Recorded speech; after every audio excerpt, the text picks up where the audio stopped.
మన మీడియా మిత్రులందరికీ ఎప్పుడు మా గీతార్ట్ సినిమా ఉన్న GA2 పిక్చర్స్ సినిమా ఉన్నా కూడా మీరందరూ కూడా ఎప్పుడు సపోర్ట్ చేస్తారు. మళ్ళీ ఈ సినిమా కూడా ఈ రోజు నుంచి ఆ ప్రస్థానం స్టార్ట్ అయింది. మీ అందరికీ తెలిసిందే ఇక్కడ నుంచి 10-15 ప్రెస్ మీట్లు ఇవన్నీ కూడా ఉంటాయి. సో ఎప్పుడులాగే అన్ని సినిమాలకి మాకు కోఆపరేట్ చేసినట్టు ఈ సినిమా కూడా కోఆపరేట్ చేసి ఈ సినిమాని కూడా జనాల్లోకి తీసుకెళ్లాలని చెప్పి ముందు మా మిత్రులందరినీ కూడా కోరుకుంటున్నాం. అదేవిధంగా అన్ని సినిమాల కన్నా కూడా ఈ సినిమా ఎందుకు ఇప్పుడు నేను బాగా ఇష్టపడుతున్నాను అంటే కనుక నాకు ఇష్టమైంది ఎప్పుడు కూడా ఫన్. మీరందరూ కూడా చూసుంటారు, ఎంత సీరియస్ విషయంలో ఉన్నా ఏదున్నా కూడా దాన్ని కూడా ఒక ఫన్ కానీ ఒక ఎంటర్టైన్మెంట్ కానీ నేను అరవింద్ గారు మాట్లాడుకుంటూ ఉంటాం ఒక విషయాన్ని. మాకు ఏదన్నా వర్క్ నుంచి రిలీఫ్ ఉందంటే కనుక ఆ ఎట్టకారం, ఆ జోకులు, ఒక సీరియస్ సిచ్యువేషన్లోంచి కూడా ఒక పాజిటివ్నెస్ తీసుకుని దాని నుంచి ఎదరికి తీసుకెళ్తాం అనేది అరవింద్ గారి దగ్గర నుంచి నేను చాలా నేర్చుకున్నాను. అది అంటే ఎంత కష్టంలో ఉన్నా కూడా ఒక్క జోక్ మనల్ని చాలా రిలీఫ్ చేస్తుంది. అట్లాంటిది ఈ సినిమా నేను ప్రామిస్ చేస్తున్నా, GA2 పిక్చర్స్ నుంచి కానీ గీతార్ట్స్ నుంచి కానీ ప్రామిస్ చేస్తున్నా, థియేటర్లో వచ్చిన ప్రతి ఓల్కి బయటికి వెళ్ళేటప్పుడు మాత్రం బొగ్గ మాత్రం నొప్పి పెట్టే పంపిస్తాం. అదైతే మాత్రం షూర్ 100%. అది అరవింద్ గారి గ్యారంటీ, నా గ్యారంటీ, GA2 గ్యారంటీ. కంపల్సరీ బొగ్గ కొంచెం ఇంకా గట్టిగా నవ్వి వాళ్ళు ఆడుకుని ఉంటే కనుక ఇది ఏమంటారు, స్టమక్ మజిల్ అంటారండి దీన్ని, ఈ రెండు మాత్రం నొప్పితోనే బయటకు వెళ్తారు. అరవింద్ గారు ఎప్పుడు నేను సినిమా తీస్తున్నా కూడా కథేంటి అని అడుగుతున్నారు ఎక్కువ. అందుకే ఈ పాట అసలు కథ పెట్టుకోకుండా చాలా జాగ్రత్తగా అరవింద్ గారికి ఒకటే చెప్పాను, సార్ 2 hours ఒక అబ్బాయి నాకు కథ చెప్పాడు అంజీ, నేను అతను కథ చెప్పుతుంటే 3 సార్లు ఒక సినిమా చెప్పాడు నాకు 2 hours, 3 సార్లు నాకు నెప్పెట్టి ఆపమని ఒక టీ తాగి మళ్ళీ కూర్చున్నాను. ఫస్ట్ టైం సార్ నాకు ఒక కథని 2 రోజులు నాకు ఇక్కడ పెయిన్ వస్తుంటే ఆ సినిమా అంటే పెయిన్ వస్తుంటే అతను తలుచుకున్న అమ్మ ఎంత నవ్వించాడ్రా బాబు అని చెప్పి, నేను నవ్విన దాంట్లో ఒక 50% థియేటర్లో 100% నవ్వినా కూడా ఈ సినిమా చాలా పెద్ద హిట్. సినిమాని చూశాను రీసెంట్గా, ఎందుకంటే నేను ఎలక్షన్ బిజీలో ఉన్నా, ఎంత బిజీలో ఉన్నా కూడా చైతన్య గారు మాకు ఎవరు అంత గట్టి ఉన్నారు, నిజంగా బిజీగా ఉన్నాయి బాబు, ఎలక్షన్లో పనిచేసాను నేను. చైతన్య గారు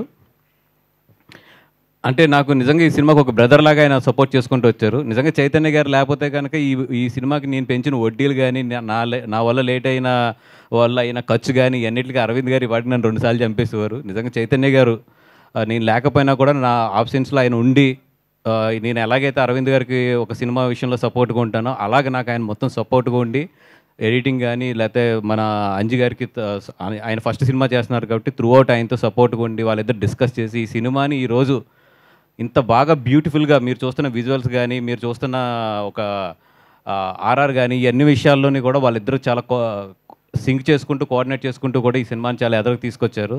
థ్యాంక్ యూ చైతన్య గారు, మీ ఎఫర్ట్ 100%. ఇందాక అరవింద్ గారు చెప్తున్నాను నేను మీ గురించి. అంజిని చూస్తేనే నాకు నవ్వు వస్తుందండి, అంత కామెడీ చేస్తాడు, అంత ఎటకారం ఉంటుంది మనిషిలోని.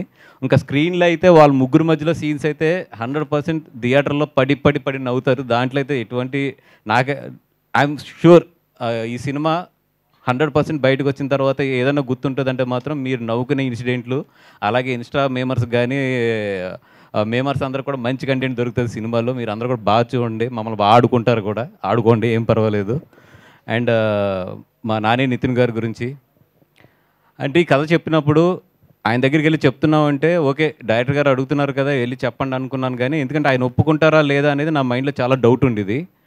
ఎందుకంటే ఈ కథలో ఒక హీరోతో పాటు మిగతా 2 క్యారెక్టర్లు ఏదైతే ఉన్నదో చాలా హై జర్నీ ఉంటుంది. ఆయన అప్పటికే మ్యాడ్ బాగా ఆడుతుంది, మ్యాడ్ చాలా బాగా వస్తుందని విన్నాను. సో డెఫినెట్గా మ్యాడ్ బాగా వస్తుందని విన్నాను కాబట్టి డెఫినెట్గా నెక్స్ట్ ఏదో పెద్ద సినిమా చూస్తారు. ఆల్రెడీ కొంచెం పెద్ద బ్యాక్గ్రౌండ్ ఉంది, అన్నీ ఉన్నాయి కాబట్టి డెఫినెట్గా పెద్ద సినిమా, హై బడ్జెటెడ్ సినిమా ఏదో చూస్తారనుకున్నా. కానీ ఆయన ఎప్పుడైతే కథ నచ్చిందన్నారో నేను సర్ప్రైజ్ అయ్యి ఆయన ఇంటికి వెళ్ళి అడిగాను, సార్ మీరు మొత్తం విన్నారు కదా, హార్ట్ఫుల్గా 100% మీరు ఈ సినిమా నచ్చిందా ఏంటి అని అడిగితే ఆయన ఒకే ఒక మాట చెప్పాడు, ఈ రోజుకి గుర్తు, సార్ ఈ సినిమా బాగుంది, నేను అప్కమింగ్ హీరోని, ఒక అప్కమింగ్ హీరోకి సినిమా బాగుంటాం కన్నా కూడా ఇంకేం కావాలి సార్, నాకు సినిమా హిట్ అవుతుంది, అది చాలు, నేను 100% ఈ సినిమా చేస్తానని చెప్పారు. ఆ విషయం చెప్తున్నప్పుడు నాకు నిజంగా ఒక సూపర్ ఇన్సిడెంట్ గుర్తొచ్చింది నాకు, రేసుగుర్రం ఇన్సిడెంట్. బన్నీ గారు నేను క్లైమాక్స్ చూసిన తర్వాత ఎవరు అక్కడ ఉన్న ఒక పెద్ద ఆయన, ఒక అసోసియేట్ ఒక ఆయన వచ్చి, సార్ బ్రహ్మానందం గారు మీతో ఈక్వల్గా ఉన్నారు క్లైమాక్స్లో అన్నారు. అంటే ఈయన చాలా అప్పుడు ఏంటంటే ఒక నవ్వు ఉంటుంది బన్నీ గారి దగ్గర, ఆయన నవ్వుతా చాలా సింపుల్గా ఏం చెప్పాడంటే సినిమా బాగుందా లేదా అన్నారు ఆయన. అంటే చాలా బాగుందండి. అయిపోయింది అక్కడితో. అది బ్రహ్మానందం అయినా, నేనైనా ఏదైనా కూడా సినిమా హిట్ అయితే చాలు దట్స్ వాట్ అక్కడి వరకు ఆలోచిస్తానని చెప్పాడు ఆయన.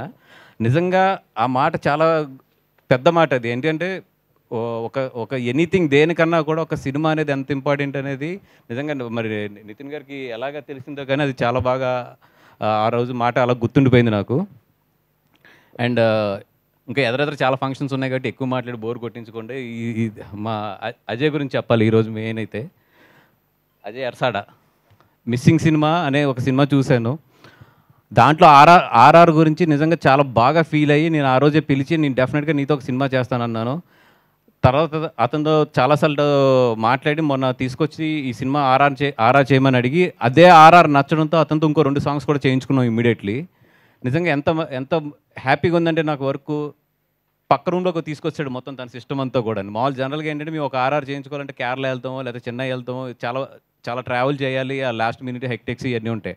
అట్లాంటిది ఈరోజు నా ఆఫీస్ రూమ్లో పక్కన కూర్చొని మొత్తం అంతా కూడా చేసి నాకు నీట్గా ఏదో వేడి వేడి బజ్జీలు తీసుకొచ్చినట్టు ప్రతి సీన్ కూడా తీసుకొచ్చి చూపించేస్తున్నాడు నాకు.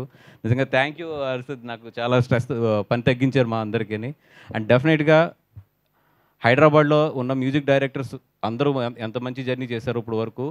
ఇంకో మ్యూజిక్ డైరెక్టర్ కూడా మన ఇండస్ట్రీకి హైదరాబాద్ నుంచి యాడ్ అవుతున్నాడు. నిజంగా ఒక థ్యాంక్ యూ సో మచ్ ఇది. అండ్ ఇంకెవరన్నా సురేష్ బేబీకి రాశారు, ఇప్పుడు ఆయ్ కూడా రాశారు. మంచి హ్యాండ్. డెఫినెట్గా ఈ సినిమా కూడా అంత హిట్ అవ్వాలని కోరుకుంటున్నాం. మా కసిరెడ్డి అండ్ అంకిత్ గురించి అయితే చాలా మాట్లాడాలి. వీళ్ళిద్దరి గురించి ఇప్పుడు మాట్లాడే కన్నా కూడా నేను టీజర్ రిలీజ్ అయిన తర్వాత మాట్లాడతాను, అందుకని రిజర్వ్ చేస్తున్నాను అది. అండ్ టీం మొత్తానికి కూడా all the best and thank you so much. Thank you అండి, thank you so much. And మీరు చెప్పలేదు మేము ఫ్రెండ్స్ అండి అని, స్టార్టింగ్లో చెప్పమని చెప్పాను, అదొక్కటి చెప్పరా ప్లీజ్. మేము ఫ్రెండ్స్ అండి. That's so lovely. 2 విషయాలు ఇందాక మర్చిపోయానంటే, ఒకటి మన రామ్ మిరియాల గారి గురించి. ఆయన పాటలు అంటే చాలా ఇష్టం నాకు. ఫస్ట్ అంజీ చెప్పినప్పుడు వెళ్ళి ఆయనతో ఒక 10-15 డేస్ ఇంటరాక్షన్ తర్వాత సూఫియానా సాంగ్ అనేది చేయడం జరిగింది. నిజంగా వండర్ఫుల్ మ్యూజిక్ డైరెక్టర్. హైదరాబాద్లో ఇంకొక మనకి ఏంటంటే చాలా హ్యాపీ ఏంటంటే హైదరాబాద్లో మ్యూజిక్ కల్చర్ కానీ మ్యూజిక్ డైరెక్టర్స్ కానీ బాగా పెరుగుతున్నారు. అది తెలుగు ఇండస్ట్రీకి చాలా చాలా మంచి విషయం అది. అండ్ స్టేజ్ మీద ఇంకొక విషయం చెప్పాలి అరవింద్ గారికి. ఆయన ఆఫీస్లో ఈ విషయం చెప్తే నన్ను చంపేస్తాడు కాబట్టి నేను స్టేజ్ మీద చెప్తున్నా పబ్లిక్ కానీ. అట్లీస్ట్ సాక్షి అన్న ఉంటారు సార్, చంపారని ఆఫీస్లో అయితే తెలియదు కూడా తెలియదు. ఏం లేదు సార్, దీంట్లో ముస్లో ట్రాక్ ఉంది మీకు తెలీదు, అది నేను ఎడిటింగ్ రూమ్లో ఒప్పుకోకపోతే డైరెక్టరు సార్ ఇది నా గురించి ఇంత పని చేశాను కదా, నా గురించి పెట్టండి అని చెప్పి బలవంతంగా పెట్టించాడు. నేనైతే ఆ ట్రాక్ ఒప్పుకోలేదు. బట్ అది రేపొద్దున చూస్తే నాకేం సంబంధం లేదు, అదంతా కూడా డైరెక్టర్ ట్రాక్. అది మీరు చూసిన రష్లో లేదు, లేపేసి చూపించాడు మీకు. ఆటగాడనో ట్రాక్ ఉంటుంది,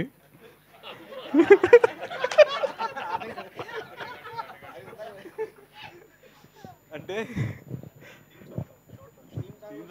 అదే ఇందాక థీమ్ సాంగ్లో ఆ పదం వచ్చిందండి, మీరు ఇలా చూసారు నా ఇంకా. ఆ ట్రాక్ అయితే అది ప్యూర్ అంజి గారి ట్రాకే. అది రేపు పొద్దున్న ఏమన్నా కూడా నేను ఇదే బాండ్ పేపర్ స్టేజ్ కూడా చెప్తున్నా, అది ఏమన్నా అంటే అంజినానని తప్ప నాకు సంబంధం లేదు అది ట్రాక్ అది. And but it's a very fun track, మీరు చూడండి అందరూ. లేదు సార్, లైన్ దాటలేదు కానీ జనరల్గా మమ్మల్ని లైన్ దగ్గర కూడా వెళ్ళినవారు కదా మీరు, అందుకని. అలాగే మా కెమెరామ్యాన్ సమీర్ గారు, ఆయన పాపం డిఐలో ఉన్నారు. ఈరోజు చూసిన బ్యూటిఫుల్ విజువల్స్ అన్నీ కూడా ఆయన ఫస్ట్ సినిమా ఇది. ఒకటే అడిగాం ఎలా ఉండాలి సార్ మీకు సినిమా అన్నప్పుడు అంజి గారు చెప్పింది ఒకటే ఏంటంటే, సార్ ఒక వర్షం కోనసీమ అంతా తడిచి గ్రీన్గా ఉండాలన్నారు, కానీ వీళ్ళు షూట్ చేసిన మొత్తం మేలోనే ఏప్రిల్లోనే షూట్ చేశారు. కానీ మీరు విజువల్ చూడండి, ఒక వర్షం థియేటర్లో కూర్చుంటే కురుస్తున్నట్టే ఉంటుంది సినిమా అంతా కూడా. అవును సార్, సినిమా 52 రోజులు ప్లాన్ చేసుకున్నాం, కానీ ఆ వర్షం పెడతాం వల్ల సినిమా 67 రోజులు షూట్ చేయవలసి వచ్చింది. 12 రోజులు వర్షం తిన్నది, అయినా కూడా క్వాలిటీ గురించి అని చెప్పి కాంప్రమైజ్ అవ్వకుండా చేసాం. అది దానికి అరవింద్ గారు ఏదన్నా ఉంటే నా రెమ్యునరేషన్ నుంచి కట్ చేసుకోండి అంతే. థ్యాంక్ యూ బన్నీవాస్ గారు, అంజీ రెమ్యునరేషన్ నుంచి కట్ చేయండి.